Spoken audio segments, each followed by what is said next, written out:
So I'm on the home screen. Cedric's Cartesian quest. I'm on my iPad running VoiceOver. On the bottom left is the About button. About button. And then in the bottom right is the How to Play and the Start button. How to play. Start button. How to play button. So I'm going to activate How to Play. Back button. This app helps students practice skills in the Cartesian coordinate system. Follow the steps below to quickly.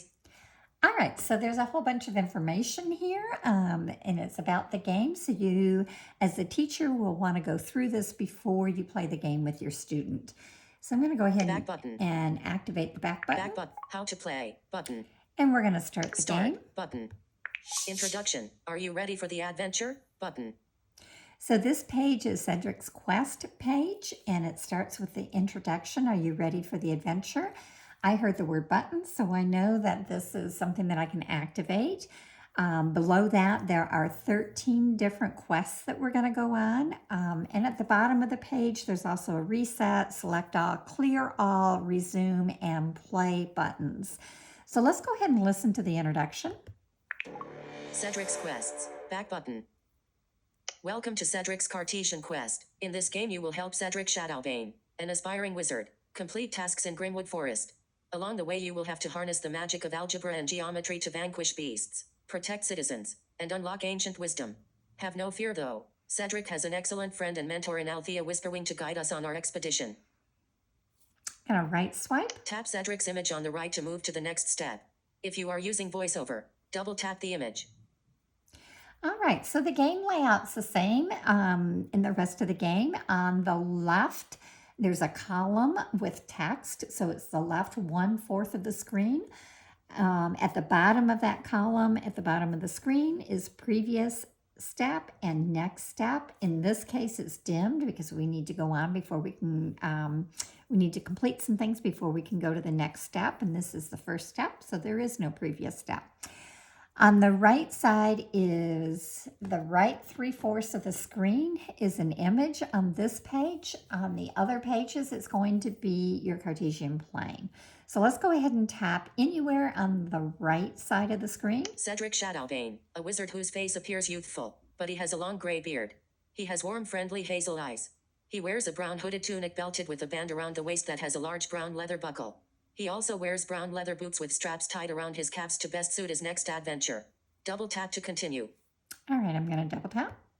Cedric Shadowbane. Meet Althea Whisperwing. She is a sleek blue owl who will help Cedric become a master wizard.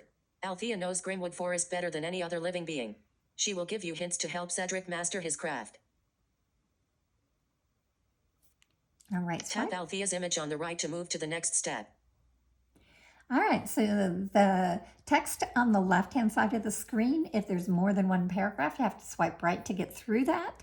We're going to touch, according to the instructions, we have to touch the owl on the right-hand side, so I'm going to do that. Althea Whisperwing, a battle-hardened owl whose chest and wing feathers resemble armor. Her coloration is predominantly shades of blue. Her face is snowy white, and her chest feathers are variations of tan to bronze. Althea has large orange intelligent eyes rimmed in black. She also has long sharp talons. She wears a brown leather belt with a silver buckle and a sheathed dagger at her left hip. Double tap to continue. All right, I'm going to double tap to continue. Althea Whisperwing. All of Cedric's and Althea's adventure will happen in a Cartesian coordinate plane. All right, now I went ahead and paused this, but the instructions again are on the left. You want to go through this. This screen is designed to give the student a chance to drag around and find the different areas of the Cartesian plane, to find the X and the Y lines and axis, and to find different points. So let's go ahead and just drag around. 2, -3, 3, -3, -3, 2. All right, so I can drag around. I can start learning. Let's find the X-axis, 3, 0. X-axis, let's find the Y. Y-axis, 0, 1. So it's giving me the coordinates. It's telling me if I'm on the X or Y axis. And then the last thing the instructions would tell me, if I listen through all the instructions, is to find the origin. So I'm going to drag in the middle where the X and Y axes come together. Origin, 0, 0. and then I'm supposed to select it. So since I'm dragging my finger around, I'm going to use a split tap, which is keeping my dragging finger there, my index finger on the origin, and then I'm going to drop my second finger. Origin, 0, 0. The Cartesian coordinates of a point in the plane are written as x, y, an ordered pair of numbers enclosed in parentheses.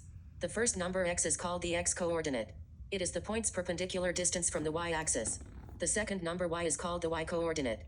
It is the point's perpendicular distance from the x-axis. I'm going to right swipe. For example, in the coordinate plane on the right, Cedric's current location is 3 units to the right of the y-axis. So, the x-coordinate of his location is 3. He is 4 units above the x-axis. Thus, the y-coordinate of his location is 4. Putting them together, the coordinates of Cedric's location is written as 3, 4. Knowing the x and y coordinates of a point allows us to locate that point in a coordinate plane. Find Cedric at location 3, 4. Tap him to go to the next step. All right, so I get to play along here. This is kind of interactive tutorial on how to do this. X-axis 4, 0. There's my X-axis, x-axis. 4, I happen 0. to be on 4, 0. I know that I want 3. X-axis 3, 0.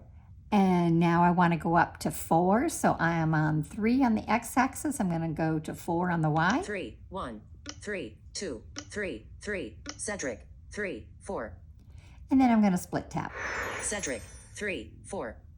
A point's x and y coordinates are positive, negative, or 0. The x coordinate indicates how far to travel left or right from the origin. If the point is to the right of the y-axis, its x-coordinate is positive. If it is to the left of the y-axis, its x-coordinate is negative. All right, it goes on to give some additional information, and then it tells me that I need to find the owl, Althea, in negative 4, 2. So I'm going to find my x-axis again. X-axis 2, 0. I'm in the positive 2. I'm going to cross the y-axis and find negative 4. X-axis, negative 1. X-axis, negative 2. X-axis, negative 3, 0. X-axis, negative 4, 0. And then I want to find 2 on my y-axis. So I'm going to go up. Negative 4, 1. Althea, negative 4, 2. And I'm going to split tap. Althea, negative 4, 2. A coordinate plane is divided by its x and y axes into 4 sections, called quadrants. The quadrants are numbered in a counterclockwise direction, beginning with the first quadrant in the top right and ending with the fourth quadrant in the bottom right. They are traditionally labeled with Roman numerals I, 2, 3, and IV, respectively. Cedric's Cartesian quest doesn't label the quadrants, but this factoid will help you on your very own enchanted quest, Young Sorcerer. As you may already notice, a point's x-coordinate becomes greater when moving from left to right, and a point's y-coordinate becomes greater when moving up. In the coordinate plane on the right, tap the coordinates in the upper right, upper left, lower left.